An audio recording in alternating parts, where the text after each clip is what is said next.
Pintu otomatis berbunyi pelan, terbuka saat sang MC melangkah keluar. Dalam hati, ia berujar sederhana, alasan kenapa aku datang ke tempat kerja lebih awal itu simpel. Karena dengan begitu, aku bisa pulang lebih awal. Jam tangannya menunjukkan pukul 8:40. Masih ada waktu sebelum kantor benar-benar ramai. Biasanya, orang-orang baru berdatangan sekitar pukul 9. Karena itu, pagi hari selalu jadi momen yang ia nikmati. Kesempatan singkat untuk merasakan ketenangan. Sang MC menuang teh ke dalam cangkir, membiarkan aroma hangatnya memenuhi ruangan. Bagi orang lain, mungkin ini hal sepele. Tapi baginya, momen sunyi seperti ini adalah alasan kenapa ia memilih datang lebih awal. Dengan tenangnya sang MC menikmati tegukan hangat dari cangkirnya. Aku sangat menyukai ketenangan ini, begitu pikirnya. Namun, seketika ketenangan itu terusik. Sebuah suara renyah terdengar, bunyi camilan yang digigit seseorang. Sang MC menoleh, dan pandangannya langsung jatuh pada seorang rekan kerja perempuan yang duduk tak jauh darinya. Idaman kita tuh tampak begitu santai, menikmati camilan di pagi hari. Sang MC menahan helaan napas. Seharusnya ini waktu yang paling tenang untuk bekerja, tapi kenyataannya, tidak semudah itu. Dengan ekspresi ringan, idaman kita menoleh padanya, lalu bertanya santai. Kamu mau? Sang MC hanya bisa mendesah pelan, merasa terganggu tapi tak ingin memperpanjang. Dengan senyum kaku ia menjawab, tidak usah. Dalam hati ia merutuk, kenapa aku harus duduk bersebelahan dengannya? Namun mau bagaimana lagi, itu sudah jadi kenyataan sehari-hari. Hari pun terus berjalan, memasuki episode baru dari rutinitasnya. Menjelang siang, tepat pukul 12:45, suasana kantor mulai berubah.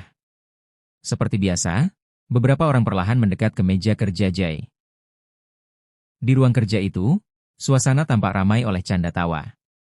Rekan-rekan satu tim asyik berbincang dan menggoda temannya dengan gurau ringan. Namun, di sudut lain, sang MC justru berbeda. Dengan wajah letih, sang MC hanya bergumam pelan, "Ugh," lalu menutup headset di telinganya, berusaha mengasingkan diri dari hiruk-pikuk sekitar. Belakangan ini, Jay memang selalu terlihat berangkat lebih awal. Rekan kerjanya pun mulai memperhatikan kebiasaannya itu. Sehingga ada temannya yang bertanya pada idaman kita, bukannya sebelumnya kamu sering datang jam 10, saat di tim Finace? Idaman kita terlihat masih bisa ceria menanggapi pertanyaan itu, aku sedang ingin memperbaiki work-life balance-ku, ujarnya. Mendengar pertanyaan itu, dalam hati, sang MC tahu, semua itu karena idaman kita sedang mempersiapkan sesuatu. Sebuah langkah baru, sebuah tujuan yang lebih besar dari sekadar rutinitas kantor yang menyesakan. Seseorang menegurnya lagi, mengingatkan bahwa kemarin pun idaman kita sempat pergi di tengah hari. Tapi idaman kita tidak menjawab. Ia hanya panik mencucurkan keringan dingin, tertekan oleh pertanyaan yang tak bisa ia jawab, karena semua itu memang bagian dari persiapan yang tak bisa ia ceritakan begitu saja. Idaman kita mencoba menutup rasa curiga dengan senyum ramah. Ah, iya, haha. Apa semuanya baik-baik saja? Tanya temannya, karena ifaman kita belakangan ini sering banget pulang cepat minggu-minggu terakhir. Idaman kita yang tertekan oleh pertanyaan itu. Dalam hatinya, ia mencari alasan yang tepat, lalu menjawab dengan suara pelan, aku sedang sibuk untuk pindahan. Kalimat itu seolah menegaskan alasan yang sebenarnya masih samar. Namun, bukannya lega, justru sang MC kira juga merasa cemas. Seakan ia sedang menanggung beban rahasia besar yang tak bisa ia bagikan kepada siapapun. Di atap gedung kantor, suasana berubah lebih tenang. Seorang rekan membuka obrolan dengan nada serius. Belakangan ini, Jay sering sekali pulang lebih awal. Dan sekarang, bahkan sampai mengambil cuti di hari kerja seperti ini. Sudah tak perlu diragukan lagi, kan? Sang MC hanya menarik napas panjang. Ia merasa malas dengan perbincangan itu. Kau mengajakku ke atap hanya untuk membicarakan hal ini, batinnya. Meski berusaha tenang, sang MC tahu, alasan, pindahan rumah, idaman kita hanya sekadar tameng. Kau lihat ekspresinya waktu itu kan? Max, kenapa kau naif sekali? Ayo taruhan 50.000 won, aku yakin dia pasti sudah menyiapkan surat resignya, ungkap Patrick. Dan wajah sang MC pun tak bisa menyembunyikan kecemasan yang sebenarnya. Sang MC bergumam, kau ini bocah atau apa? Namun insting Patrick memanglah sangat tajam. Namun tiba-tiba, Rekan itu mengubah topik dengan nada santai, seolah ingin menjebak sang MC dengan sesuatu. Oh iya. Apa kau bisa menghandle deployment jam 7 nanti untukku? Sang MC tersentak, matanya melebar tak percaya. Apa? Sebuah permintaan mendadak yang bisa mengacaukan segalanya, membuat sang MC semakin terjebak di antara rahasia dan kewajiban kantor. Sang MC hanya bisa mendengus kesal saat mendengar permintaan tak masuk akal itu. Rekannya bicara seolah santai, bahkan mengeluarkan sekaleng minuman dingin dari saku. Akhir-akhir ini aku terlalu sibuk, jadi butuh bantuanmu. Kalau kau yang handle deployment malam ini, aku yakin hasilnya akan bagus, ujarnya sambil tersenyum. Sang MC menatapnya tajam, wajahnya menegang. Jadi ini alasan sebenarnya kau mengajakku ke atap? Dengan gaya seenaknya, rekannya menyodorkan kaleng itu sambil tertawa. Ini untukmu. Anggap saja imbalan kecil karena mau membantuku. Sang MC menggertakkan giginya, amarah jelas menguasai dirinya. Dasar. Sore itu pun berganti, kantor mulai lengang. Sang MC kembali duduk di meja kerjanya, masih merasakan panas di dada. Rasanya, aku kesulitan untuk menahan diri agar tidak membalasnya suatu saat nanti. Batinnya, sambil mengetik dengan jari-jari yang cepat dan penuh emosi. Di belakangnya, idaman kita hanya mengamati sang MC, sementara aura gelap dari sang MC semakin pekat, seakan amarahnya bisa meledak kapan saja. Idaman kita melirik kaleng minuman yang ditaruh di meja sang MC. Ia menatap heran, lalu bertanya. Max, bukankah kamu bilang tidak bisa minum kafein? Dengan wajah lemas, Max menjawab, itu cuma buat pasangan saja. Sang MC hanya bisa merutuk dalam hati. Seakan belum cukup, idaman kita kembali menimpali. Oh, kalau begitu, sesekali kita harus pergi bareng, ada satu kafe yang enak banget di Namda Amun. Joy makin tenggelam dalam kesal, pikirannya bergemuruh. Tidak usah. Aku benar-benar ingin keluar saja. Sementara notifikasi pekerjaan terus berdenting di layar monitornya, idaman kita menunduk, dan melihat pesan itu, bukannya ini bagiannya Patrick? Sang MC bergumam dalam hati kalau semua ini jelas ulah Patrick yang selalu membuat keadaan jadi rumit. Karena melimpahkan pekerjaannya pada orang lain dan bukan hal yang menyenangkan. Dia bilang kalau ada panggilan dari perantara dan waktunya sangat penting atau apalah, jawab sang MC pada idaman kita yang terlihat penuh tanda tanya oleh ucapan sang MC. Jam di meja kerja sudah menunjukkan pukul 19.45. Sang MC menarik napas panjang, mencoba mengalihkan pikirannya. Mari ganti topiknya, gumamnya dalam hati. Jai, kenapa kau belum pulang? Bukankah kau datang jam 8 pagi tadi? Jai terdiam sejenak, lalu menunduk pada layar monitor. Seharusnya aku bisa pulang lebih awal, tapi ada sesuatu yang harus kuselesaikan, dan ternyata sudah selarut ini aku mau pulang haha. Sang MC pikir rasa tanggung jawab idaman kita hanya berpura-pura saja, karena idaman kita akan keluar dari pekerjaan ini. Keheningan mendominasi, sampai idaman kita kembali membuka suara. Max, katanya ragu. Jika ada orang yang berganti pekerjaan di waktu sibuk seperti ini, apa itu termasuk egois? Sang MC terkejut, jari-jarinya berhenti di atas keyboard. Ia tak menyangka akan mendapat kalimat seperti itu darinya.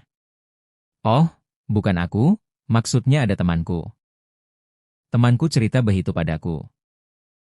Jadi temanku ini sedang berpikir ingin ganti pekerjaan, ungkap sang idaman. Kecurigaan itu makin kuat. Ia sendiri kaget dengan ide tersebut, sampai refleks membantah dalam hati. Tidak mungkin, jangan bohong. Sang idaman berkata, katanya, perusahaan tempat dia kerja sedang dalam masa sibuk, dan dia khawatir dengan rekan-rekannya yang akan dia tinggalkan. Dia sulit fokus, dan ada banyak hal yang dia pikirkan. Haha. Patrick, sudah curiga kalau kau akan melakukannya, batin sang MC. Setidaknya, jangan membuatnya jadi lebih jelas. Ya, itu kan kabar bagus. Kalau ada tawaran yang lebih baik, dengan suasana kerja yang lebih nyaman, siapapun pasti akan mempertimbangkannya. Ucapan itu membuat idaman kita terdiam. Jantungnya berdegup lebih cepat. Benarkah? Tanya idaman kita, seolah mencari kepastian. Namun seketika beban berat menghantam pikiran MC kita. Aku terlalu angkuh, ia menyesal. Bagaimana bisa aku bersikap seperti ini di depan seseorang yang sudah punya pengalaman kerja 5 tahun? Tiba-tiba, suara notifikasi baru yang memecah suasana canggung muncul. Oh, kianya sudah selesai. Sembari melirik arah Max di sampingnya yang terlihat mengeluarkan keringat dingin tanpa berkata apa-apa. Tak lama kemudian, cahaya senja yang hangat sudah menerpa di gedung tinggi menjulang mengisyaratkan kalau sudah waktunya jam pulang kerja. Max, kau harus pulang juga, ujar sang idaman. Langkah mereka akhirnya meninggalkan gedung. Jalanan dipenuhi orang-orang yang pulang kerja. Sang MC dan idaman kita tertahan sebentar di lampu lalu lintas yang masih menyala merah. Entah kenapa, hari itu mereka berdua akhirnya berjalan pulang bersama. Setelah tanda lampu berubah hijau, di tengah perjalanan, idaman kita membuka percakapan ringan. Aku menunggu ke stasiun Jeongja. Kalau kamu, Max, ucapnya santai. Ah, aku juga naik bus, jawab Max. Udara sore itu terasa hangat, sinar matahari membuat suasana jalanan terlihat lebih hidup. Idaman kita tiba-tiba tertawa kecil sambil menoleh ke arah Max. Haha, maksudku, di mana kamu tinggal? Tanyanya dengan senyum lebar. Max sempat terdiam sepersekian detik. Pipinya memanas, tapi ia tetap menjawab pelan. Ah, di dekat stasiun Orin. Oh, itu juga nggak jauh. Apa berarti kita searah? Sahut idaman kita. Matanya sedikit berbinar, seakan senang karena menemukan kebetulan kecil. Max menunduk, jantungnya berdetak lebih kencang. Dalam hati ia bergumam, mungkin sebaiknya ia naik kereta bawah tanah saja. Bukan karena ingin menghindar, tapi rasa canggung itu membuatnya tak tahu harus bagaimana. Tak lama kemudian, mereka sudah duduk berdampingan di halte bus.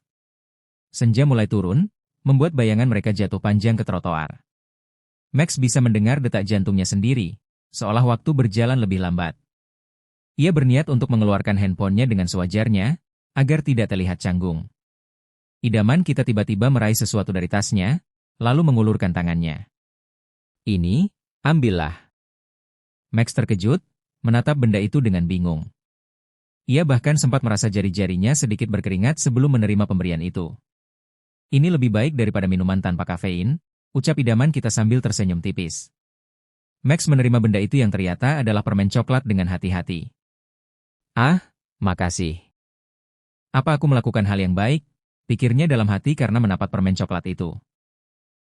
Mereka duduk berdampingan di bangku halte. Angin sore berembus pelan, membuat suasana terasa semakin hening. Menengok ke arah kanan dan kiri idaman kita lalu mencondongkan tubuh, tangannya mendekat ke arah telinga sang MC. Sambil berbisik suaranya terdengar pelan namun tegas, seolah memberi MC kita semangat. Untuk menghadapi senior pemalas itu. Max menunduk, suatu perasaan langsung menghantam dadanya. Mengubah ekspresinya. Namun, ia tetap berusaha terlihat tenang. Tetap tenang, gumamnya dalam hati. Ia tahu, idaman kita memang baik kepada semua orang. Tapi, meskipun begitu, MC kita merasa hanya dirinya yang terus menerima tanpa pernah memberi. Mungkin karena sang MC tak punya pilihan. Tiba-tiba, sang MC kita mengulurkan sesuatu. Ini, ambillah. Idaman kita menatapnya kaget. Permen pereda tenggorokan rasa stroberi. Aku suka itu. Sensasi tajam menggelitik yang unik. Haha, rasanya seperti ada magma yang membakar tenggorokan, ucapnya. Apa? Merasa sudah cukup lega sang MC berpikir baguslah kalau idaman kita suka itu. Idaman kita membuka bungkus permen untuk dirinya sendiri. Suara plastik yang sobek terdengar jelas di antara heningnya sore. Ia memasukkan permen itu ke mulutnya. Rasa anggur, gumamnya pelan. Seolah sesuatu terbesit pikirannya. Ia tampak ragu sejenak, sebelum akhirnya memanggil pelan. Max. Max menoleh cepat, dengan ekspresi bertanya ada apa. Cahaya senja menusuk ke celah bangunan halte, Max duduk diam, menggenggam tasnya erat-erat. Udara sore yang tadi terasa hangat kini membuat telapak tangannya berkeringat. Idaman kita menatap lurus ke depan, lalu tanpa menoleh bertanya pelan, namun tegas. Max, apa kamu lihat layar laptopku saat hari itu? Pertanyaan itu seperti menghentikan waktu. Max terdiam, matanya sedikit membesar. Suara lalu lintas di sekitar mendadak terasa jauh, hanya suara detak jantungnya sendiri yang terdengar jelas di telinganya.